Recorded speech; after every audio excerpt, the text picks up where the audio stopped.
Hey man, can you cut the fruit up on the table? I already laid it out for you. Yeah, I got it.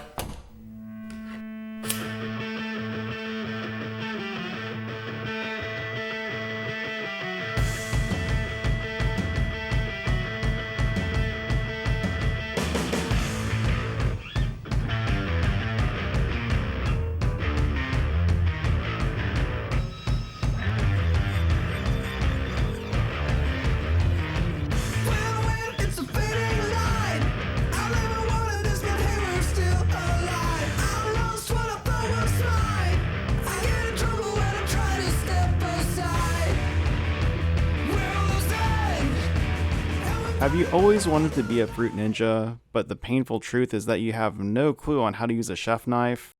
Well, then you're in luck, because I, Sterling the Creative, will show you the best way to learn how to use a chef knife. Now let's get started. I will be using a $9 chef knife that I got from Walmart to demonstrate that you don't need an expensive knife to perfectly cut up your ingredients.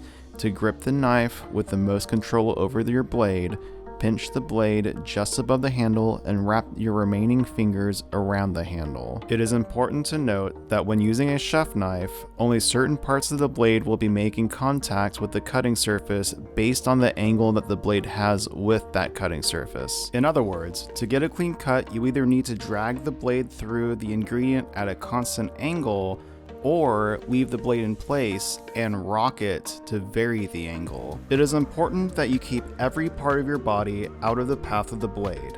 I advise you to make a fist with your offhand and press the flat side of the blade against your knuckles to help prevent cutting your fingers on accident. There are 3 basic ways you can quickly cut up your ingredients. To perform a chop, make sure the edge of your blade is perpendicular to the cutting surface. Then bring the knife straight down while moving your offhand in the direction away from the blade while keeping the flat side of the knife pressed against your knuckles. The slice is very similar to the chop. The only difference is that you push the knife forward or backwards while bringing the knife down to the cutting surface. The last technique I call a drag simply because you plant the tip of your knife on the cutting surface at an angle and drag the blade on through. When practicing these techniques, remember that your goal is to have each section that you cut off be the same size as all the other pieces. This is very important for both uniform cooking and presentation. The basic grip I showed you isn't the only way you can grip your chef knife. When you need to section up a large ingredient such as a watermelon, you can use the dagger grip for more power. Point your blade to the floor with the cutting edge facing you, then form a fist around the handle for a strong grip. Drive the knife into the ingredient and pull the handle down towards you. Just remember to keep all body parts out of the path of the blade while doing this. Also be mindful that the blade can travel through thin cutting surfaces and damage countertops if you use an excessive amount of force while using this technique. If you need to have precise control over the tip of your knife, you can grab the backside of the blade with your thumb close to the tip. I call this the paring knife grip, since you're using your chef knife as a paring knife when doing this. You are much better off using a paring knife, but if you only have a chef knife, this will get the job done. If you aren't comfortable grabbing the knife by the blade, you can always find a small knife to use instead. Another useful technique is what I call the rocking chop. Plant the tip of your knife onto the cutting surface and place your offhand on the back of the knife. Use your offhand to keep the tip down while tilting the knife up and down. This technique is great for chopping up herbs into small pieces. When cutting a delicate ingredient such as a tomato, you can use a sawing motion to ensure that you don't crush the tomato in the cutting process.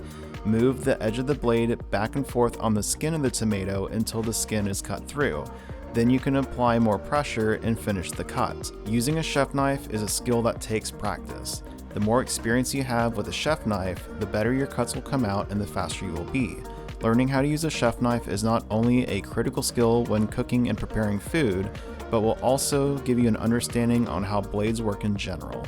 After learning how to use a chef knife, you will have an easier time learning how to use other blades. This is what I call a transferable skill, as learning this will help you learn other skills that also incorporate knives into the process. Now we'll see if that mysterious mustached man has learned a thing or two about chef knives. Oh, hey, yeah. Nice. Okay, that'll do. Just remember to practice safety when learning how to use a knife, because they are more than capable of doing some real damage. Anyways, that concludes this lesson. So just remember, never stop learning, and I'll see you in the next video.